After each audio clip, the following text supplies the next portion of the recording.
The Bible Treasury. A monthly magazine of papers on scriptural subjects. Article 7, Volume 2, 2nd edition, November 1859. First edition, 02/1859 347. 3b, Jacob. Discipline. J.B. Stoney. 02/1859 361. The history of Jacob is peculiarly interesting to us, for in it are developed the activities of the natural will, not so much in contravention of the expressed counsel of God, but rather in an attempt to secure, by its own instrumentality, what was preordained of God. The more intelligent and impressed the mind of man is with the purpose of God, the more does it need subjection to God, for otherwise, it will seek to accomplish, by natural means, what ought to be left to the ordering of God, and this produces restlessness. The mind, thus active, has great need for self-judgment, for its error is not refusing or misapprehending the will of God, but in attempting to promote and secure it, by its own unaided efforts. Now, when this is the case, the Lord allows his servant to find, by sorrowful experience, the fruits of his own plans. And though the purposes of his love remain the same, they must be reached by the intelligently willful, in circumstances which declare, that he who blesses, and addeth no sorrow to it, has not been the undisturbed agent in the scene.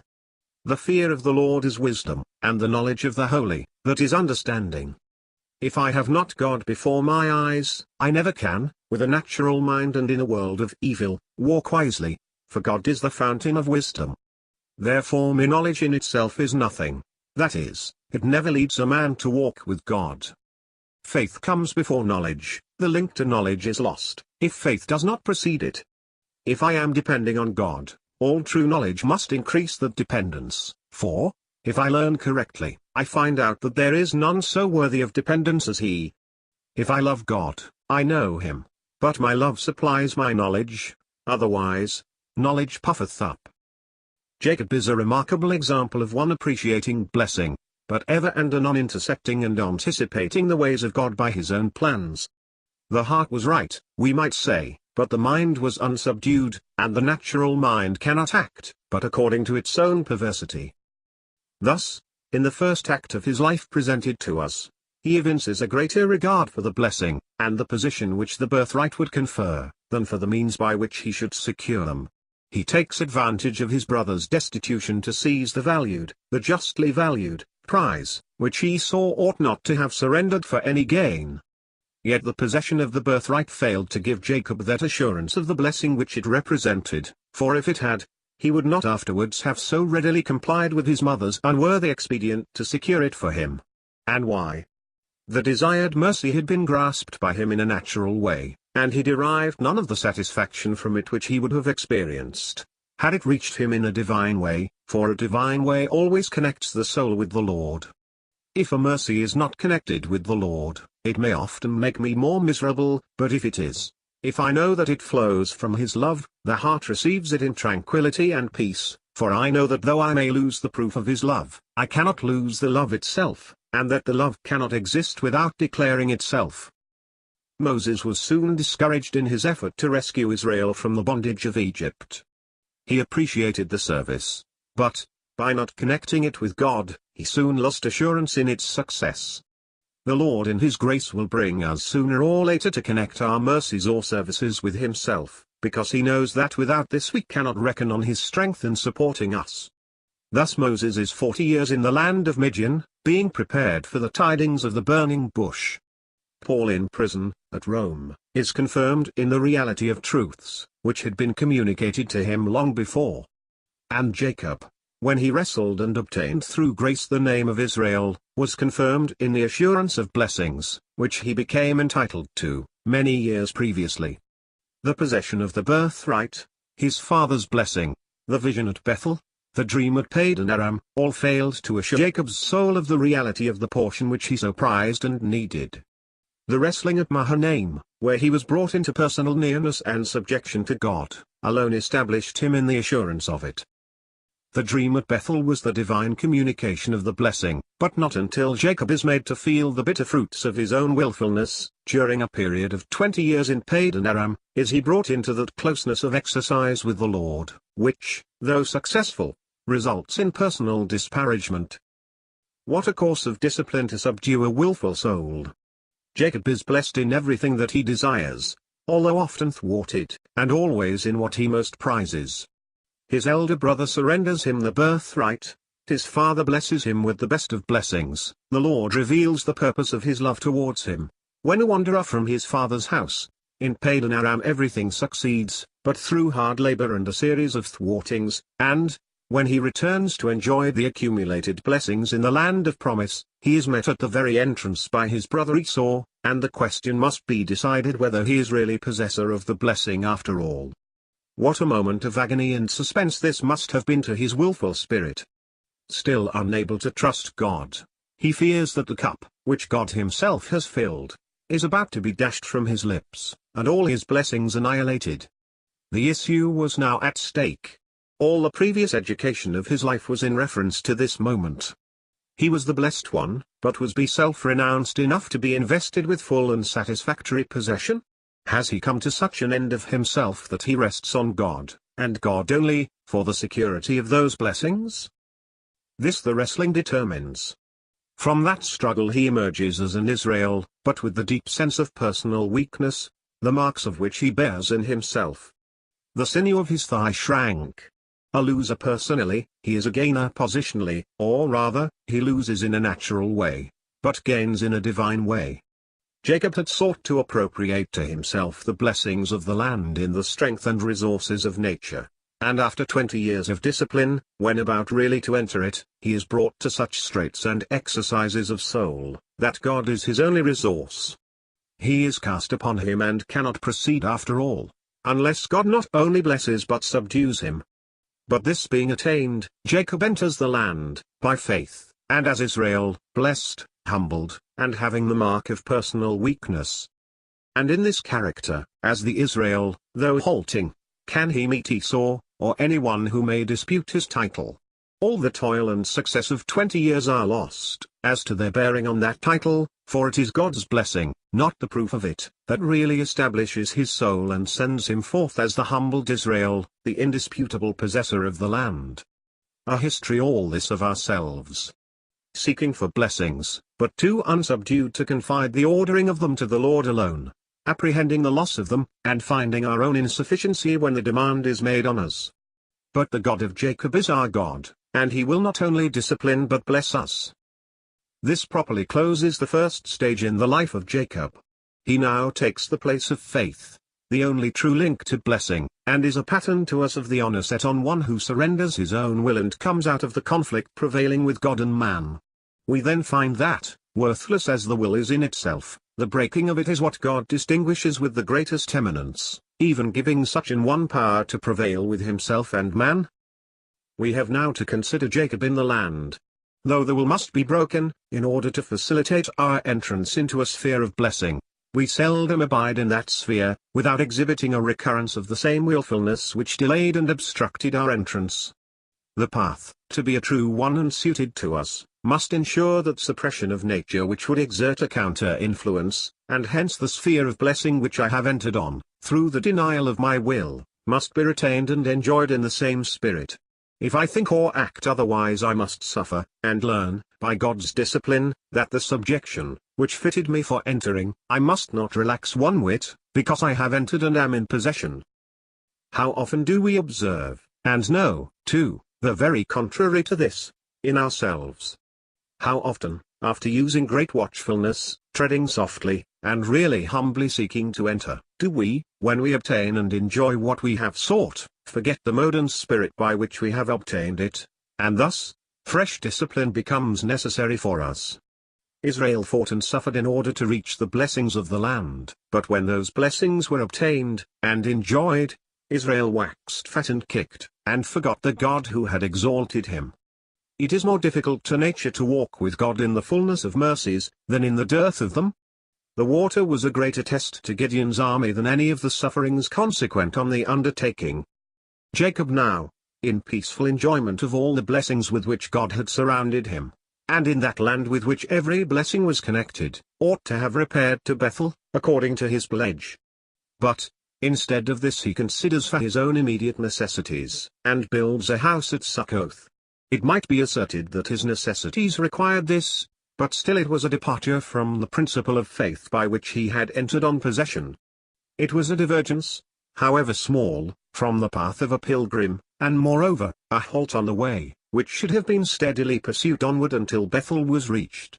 And as one shortcoming always leads to another, the next thing that we read of him is, that he bought a parcel of a field, of the children of Hamor. He requires some other guarantee for his possession than the will and arm of the Almighty. It is a repetition of that willfulness which so characterized him, always seeking to secure by his own means the blessings which were derived from God, and which he, doubtless, owned as such. This is a very common tendency, and much more difficult of exposure and correction than that which seeks what is simply of the world.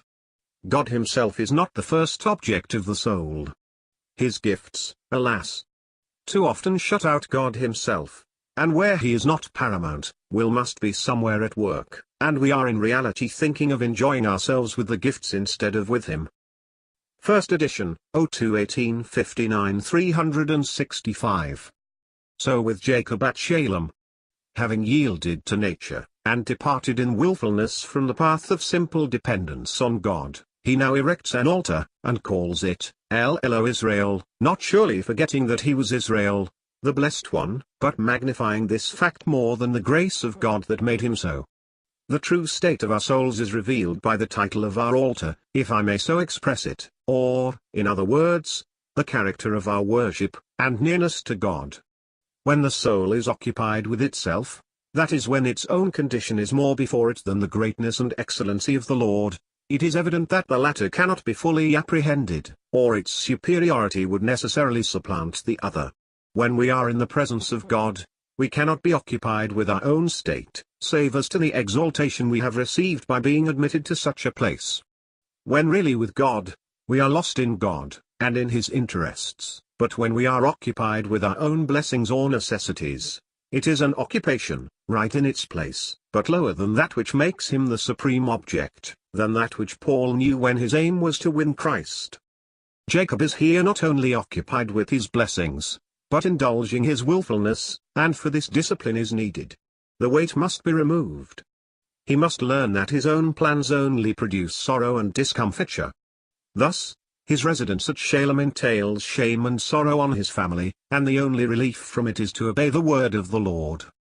Jacob is made to feel the shame and humiliation of the position which he had himself chosen, and then the word of the Lord falls freely on his soul, and the discipline has prepared him to respond to it.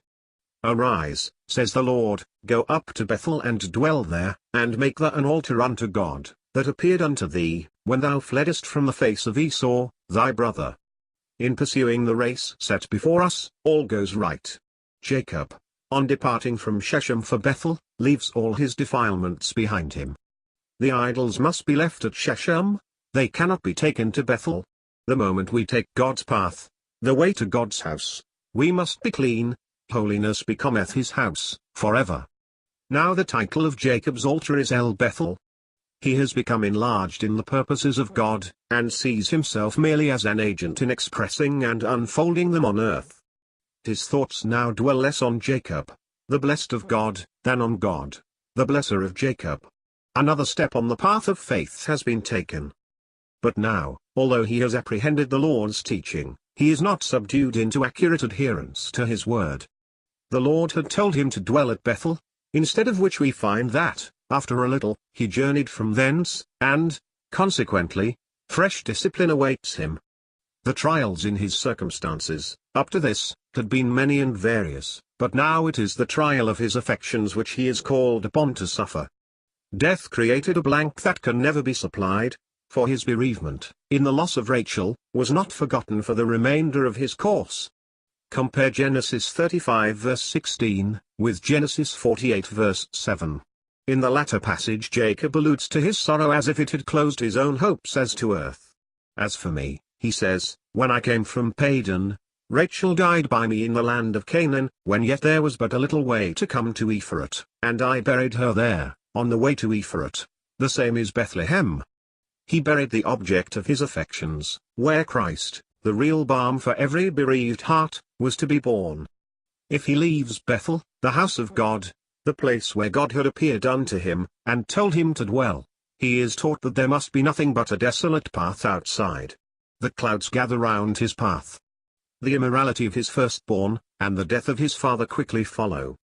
How deeply the former affected him, we learn from Genesis 49 verses 3 and 4, where the bitterness of his heart, unnoticed here, finds a vent in reviewing all in the light of God's counsels. The next notice we get of Jacob, is in Genesis 37, where we read that he dwelt in the land wherein his father was a stranger. This was his proper position, the one to which faith had called him, but nevertheless, the discipline, after a respite, is continued. It was still necessary that he should be weaned from dependence on any object whatever. Though Rachel be gone, her 2 sons remain, and, through them, Jacob undergoes a continued process of crucifixion to his affections. If we were more careful to observe the manner and links of God's dealings with us, we should find, that though there may be a suspension in the sorrow, and often a long interval of repose, yet, that the trials are continued very much in the same line, until the desired effect is produced. We might have thought that Jacob's spirit was so broken, so shaken out of his interests and affections, that his path would, henceforth, be one of easy subjection to God. But no. When the strong will is the man of natural might, there is not complete surrender while any link of nature remains, and all the sorrow of heart which we read of in Genesis 37 and Genesis 43 touching Joseph and Benjamin, is necessary to bring Jacob's heart and will into entire submission. That the discipline produced this effect we cannot doubt, if we compare his expressions in Genesis 37 verses 34, 35, and in Genesis 43 verse 14. In the first instance he rent his clothes, put sackcloth upon his loins, and refused to be comforted. For, said he, I will go down into the grave with my son mourning. But in the last he says, if I am bereaved, I am bereaved, in other words, I submit. What a difference! What a desolation, when the heart is wrenched and there is no resource in God, but what a contrast, when the Almighty God is a refuge, and the bereaved one can say, if I am bereaved, I am bereaved. I take that place. It is simple submission to the will of God, and effects, for us, what God so much desires, even, that we should find our resources in Him, and the soul, brought to this, is never unsatisfied. The happiness of His people is the great purpose of God, and we often find that, when a trial has effected the necessary discipline, the tried one is given back the objects, the loss of which had occasioned its sorrow, and which it is now prepared to use and enjoy in dependence on God. Jacob receives both Joseph and Benjamin again. But so unprepared is the heart of man for the tender mercy of our God, that the very announcement of it caused Jacob's heart to faint. So great had been the depth of his sorrow, that the unaccredited attempt to relieve it, for a moment almost annihilated him. Much discipline had been needed to break his strong will and unsubdued nature, but it had amply done its work. How broken is he now? To bind up the broken heart is one of the special services of Christ, but many a Jacob cannot believe it possible that such tender mercy awaits him, and even when known, it often causes more fainting of the heart than did the very discipline itself. But the Lord always makes sure of His work. He stoops to our weakness and gives us evidences. The nobleman, John 4, was assured by evidences, that it was at the very hour that Jesus said to him, Thy son liveth, that he was made whole. And so here, Jacob is first convinced by evidences of the reality of the mercy, and then, after recovering Joseph again, the relief is so complete, that he utters sentiments similar to those of the aged Simeon, when he held the infant Jesus in his arms. Now let me die, he says, since I have seen thy face, etc. The cup is full. The heart, already so broken and subdued, is now satisfied, having received back what it had lost, directly from God, and with increased honor and glory to Him. Discipline having done its work, we find that fullness of joy is the great desire of the heart of God for us. Jacob's life in Egypt is, properly, the third stage of his checkered pilgrimage, and a bright stage it is. His last moments are the great event noticed by the apostle as the highest evidence of faith. By faith Jacob, when he was dying, blessed both the sons of Joseph, leaning on the top his staff. He there appears before us as the witness for God, intelligent as to his counsels, broken in will, holy and elevated in utterance. What a bright and tranquil close to his distracted, self-willed and disciplined life. How much we have to learn from his history. Valuing blessings, but ever resorting to his own means and modes in order to secure them, learning, by sorrowful experience, the folly of his own plans, and that in whatever measure a man meets, it will be measured to him again. But on the other hand, he learns also, that God is the only true rest and resource in sorrow, and this priceless lesson he reaches, to the satisfying of his heart, before his course ends. Oh, how sweet and instructive it is, to retrace all the ways and dealings of God with us, when we are at last settled in him as our sure resource.